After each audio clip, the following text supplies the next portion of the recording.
And that's today's sports update for Seat Giant. Stop paying U.S. dollars for sporting events and concerts. We have all major sporting events and concert tickets in Canadian dollars. Enter promo code RPShow and get discounts for RP Show fans. Visit SeatGiant.ca. And for Wendell Clark's Classic Bar and Grill in Saskatoon at the corner of Idlewild and Circle Drive. See you at Wendell's. Smitty, how was it? It was excellent. Burger and poutine. Burger, poutine. Wife had tacos, cheesecake.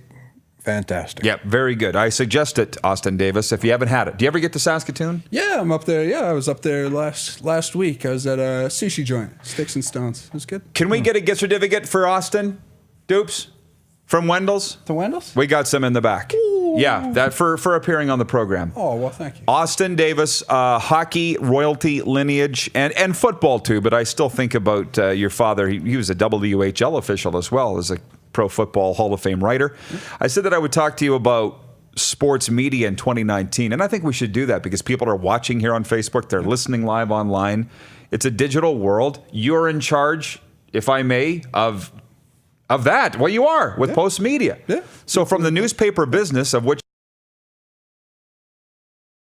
Asked. Ooh, and I think that's where we see some mistakes getting made and people scrambling is the speed of things. But the speed can be fun. I think about how much fun the Antonio Brown storyline was at the start of the NFL season. And like stuff like that, like he was as much a part of that, like not just being the story, but propagating it with the video that he made of talking to his coach. So I think that's probably the newest angle, is that guys have control over some of their narratives. You know, you ruined Speedy Banks' career, Roddy. Sorry. I like to think he did. Is these dust-ups, that intimacy, and I think that's probably the most interesting change that I've been around to see, is that, you know, they don't need us to line up to interview them in front of their locker. They take out the phone and say what they think, and that's probably the most interesting. Is you see both teams. I mean, the Riders do it. They bypass us with Riderville, and they put out their own video of the scrums and everything. And so I guess it depends on where you want your information. I know that, you know, because if the Riders suck, the Riderville.com's not going to tell you that. And so that's what I still think the value is in the Leader Post and the other organizations, is, you know, doing what my dad did, which is that honesty. And you don't get that from Riderville. So I think that's probably those are the two most interesting things. And you're kind of in charge of staying on top of it. Yeah. So, you know, when Cody tweeted back to Speedy B, like that was 8 at night. It's 24-hour news cycle, and it's not just news; it's sports news, everything now. So you kind of gotta who do you set your tweet alert notifications on for? Is because I think Fajardo's probably got to be in that category now. The man's royalty. He is quickly. Have you seen something like that? Somebody integrate that quickly in this community? No, not at all. As a matter of fact, I say he's the most popular quarterback since Lancaster. Yeah. John Lynch will tell you, more popular than Lancaster. You got to go back to Glenn Dobbs, 1951. And I said, well, Cody still needs to win a Grey Cup until he's totally immersed. Yeah. They do love him, right? But they don't have a photo of Cody on the stadium yet. It's not Codyville. Right. You know, it's getting there. Yeah, and it will be. But I think you're right. Like, I think a ring is just sainthood here. And so if he brings the Grey Cup back to Saskatchewan, and could you imagine if he does it next year at home? My goodness. They'll rename the stadium after him. Man, maybe we'll be reporting from the rubble. It'd be crazy, because 2013 was obviously amazing what Darian did, but I remember Corey Sheets in that game, obviously, and you know, it's too bad that we didn't get that William Powell kind of outburst in the West Division final. And but I think, you know, to switch topics to Riders for a bit, that was coaching to me, man. That was coaching. And so I know you guys were talking free agency a little bit and who signs. The most important thing that I would want to see is McAdoo obviously change things up, have more trust, although there was a unique situation with Cody and limited and trying weird stuff in the red zone. But Craig Dickinson's time management and I think the head coaching's got to be better. I absolutely love how you went down that road. You took the off ramp just on your own. Yeah, man. See ya. I'm going down this. Were you with me?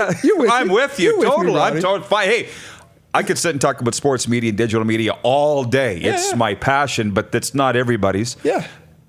Sports are. So I'm with you. You just went on that road. And Smitty, you would never advocate for a change of jobs. I know you wouldn't. For somebody to be fired because you're in that world. Yeah, it's tough for me to say, fire this guy, fire that guy. Right. I have so many friends right across, and for guys to get fired, it's tough. And I know what it's like. I've been there. The only thing I'll say about that is, when Bennett turned the wrong way and Powell, whatever happened there, that's a lack of execution, and that started everything off. If they execute on that play, maybe things are different. Maybe things, So that was a big part of it, and I'm not a guy to advocate. Yeah, he should be.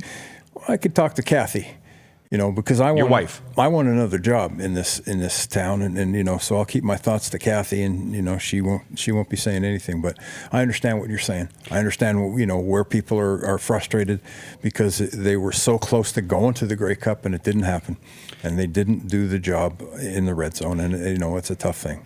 Out of the shotgun, Smitty? Yeah. Out of the shotgun? Hey, 1 o'clock. 1 yard line, and yeah, I understand. Well, it's an interesting. It's funny actually how our two topics actually blend together here because with the Riders, all those coaches except for Dickinson's contracts are up, so everybody's sitting waiting, ticking for the status of Stephen McAdoo. And the rush of the 24-hour news cycle kind of forces the team into decisions ahead of what they'd probably like to make. But especially here, because the glare from the public is so large, and it's more now than it's ever been. Oh, it's huge. The fishbowl, big time. Yeah. So that's the thing with McAdoo. I'm not advocating for a change there either. I didn't like what went down in the West Final. We always say the players win it, particularly in a one-game showdown or like a Game 7 Leafs and Bruins last year. People were saying Bruce Cassidy versus Mike Babcock. I'm like, no, the players will decide it. But when the coaches make decisions like they did in the West Final, the coaching cost them that game. We can all see it. Now, is that enough to cost him his job? That's what we're going to find out. Yeah. We'll all have our opinions on whether it should or not, but only two guys are going to make that decision, Dickinson and O'Day. And when are they going to make it? Yeah. What do you do, Roddy?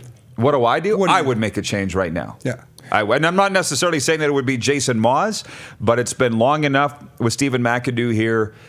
I think in the playoffs, he has not earned his pay, both the 27 East Final and this game. I would make a change if I was the boss. During the year, the combination of Steve Walsh and McAdoo, it was pretty exciting. I mean, it was one of those years where you go, geez, this is fun. I want to go to the game because offensively they're moving the ball, they're doing some great things. And then don't forget, there's a defense out there too. I mean, there's two teams. Bombers did well, and I mean, hey, I understand where you're coming from. I can certainly understand that, but I know that they did a pretty darn good job throughout the year. People had kind of forgotten about what those Brandon Bridge game plans looked like, though, and I think that might have been why the West Division Final was so upsetting to fans, is because it was like, oh, it's all coming back, that these restricted game plans, not trusting, because Cody's playing with two tears. He can't do what he was doing. So why do you have him running the ball on 3rd and goal from the 1, or whatever it was, 2nd and goal from the 1? If he is hurt, and you got Powell there, that's where they took it out of the players' hands. Yeah. And by the way, I see the Facebook walls going off here on my comments on McAdoo. I'm not saying that he's a bad coach. I'm saying it's time for a change. That's what he'll have a job. Okay? And if what I hear is correct, that the Riders are moving away from the Jones era and the Jones guys and making it more the O'Day Dickinson era, then this will happen. Well, and there will be a change. That was a tough thing for Jeremy to take the job, and he was handcuffed. He had to keep these guys. He could hire his head coach, but okay, you've got this staff. Well, I can almost guarantee that Jeremy would want his own guys. I don't know if some of those guys would be his own guys, but a GM wants to go in there and he wants to have his own guys. That's the thing in Montreal now. They've got a head coach. The new GM's going to go in there. Now, would he want him as the head coach? I think it's kind of a no-brainer to have him as a head coach Kahari did a fantastic job.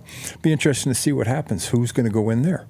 You know, maybe Danny McManus, maybe a guy that knows Jones. I know he's interviewing, I think, tomorrow or something like that. So it'll be interesting to see what's going to happen there. It's nice to look at it purely as fans. I'm slowly getting back to that, but I'm still somewhat in my old life where I look at Montreal and go, how can you hire a head coach when you don't have a GM and you don't even have an owner? It seems so unprofessional and back-asswards. Yeah. But from a fan perspective, I see what people are saying. And yourself, Craig. Like, I got a text last night from a scout in the States, and he's like, what do you think McManus's chances is in Montreal? I'm like, I honestly have no idea. And I don't want to know what it is. I don't even want to be part of this. Just hire the guy and let's all move on. But Austin, how does it look from your perspective where Montreal's at without an owner, without a GM, and they sign a coach to a 3-year extension? Wrong. Like Kahari, he's been doing great stuff there, but yeah, that doesn't strike me.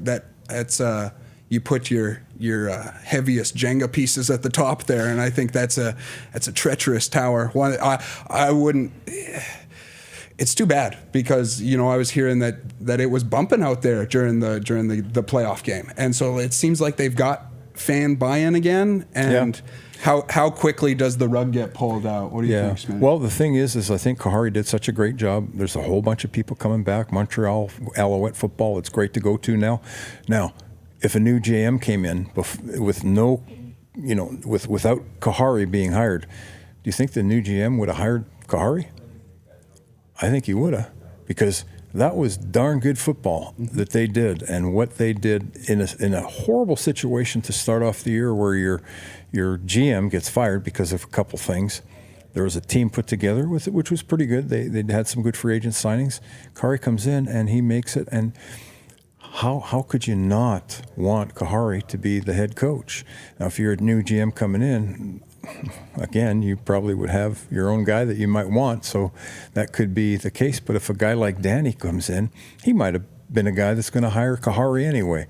So, you know, it's a crazy situation, and I can understand what you're saying. You know, Jesus, you come in, you're the GM, and you can't even have your own head coach. What kind of crap is that?